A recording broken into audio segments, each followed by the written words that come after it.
தமிழ் படித்தால் பிச்சை கூட கிடைக்காது. That one line is enough, sir, but I will read the passage. What does it mean?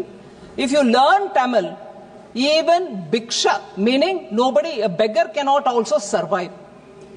You won't get even alms, meaning you won't even get anyone giving you dhan. Tamil படித்தால் பிச்சை கூட கிடைக்காது.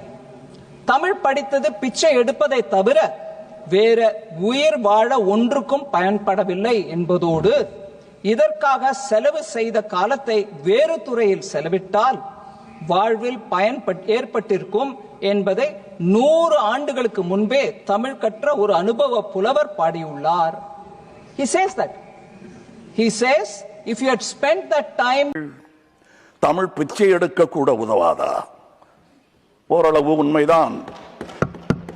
ஒரு தெற்கத்தி அறிவுரை தங்காய், தமக்கென உங்கள் நிதியை திரட்ட ஆங்கிலத்தில் இந்தியில் பிச்சை எடுக்கலாமே. தமிழ் பிச்சை எடுக்க உதவாது, திருடவும் உதவாது. தமிழன் பிச்சை எடுக்க மாட்டான், அதுவும் உங்கள் பிச்சையை ஏற்கவே மாட்டான். தங்கச்சி, ஓட்டையும் நாட்டையும் இந்த கமலஹாசன் விற்கவே மாட்டான். உங்கள் சாபங்களில் எங்களுக்கு நம்பிக்கை இல்லை. Please conclude.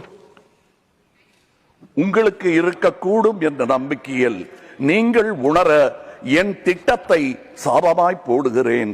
கருணையுடன் நீங்களே ஏற்பீர். உங்கள் இஷ்ட தெய்வங்களை வேண்டிக் கொள்ளுங்கள். பகுத்தறிந்த தமிழ்ச்சித்தன் கூற்று இது. உம் வினை உம்மை சுடுக, என்றும் எங்கள் நாடு நீடூழி வாழும். உம்மினை உம்மை சுடுக, ஓட்டப்பம் உம் வீட்டை சுடுக. வந்தீர் வென்றீர் செல்வீர். இது உலக நியதி, அரசியல் நியதியும் கூட. வீழ்க வளமுடன், தமிழ் என்றும் வாழும் நலமுடன். வணக்கம் அவை வந்தடைந்த தலைவர் கூட்டத்திற்கு. சென்றும் வருவேன், நாளை எமதே. உங்கள் கமல்ஹாசன். ஜெய் ஹிந்த்.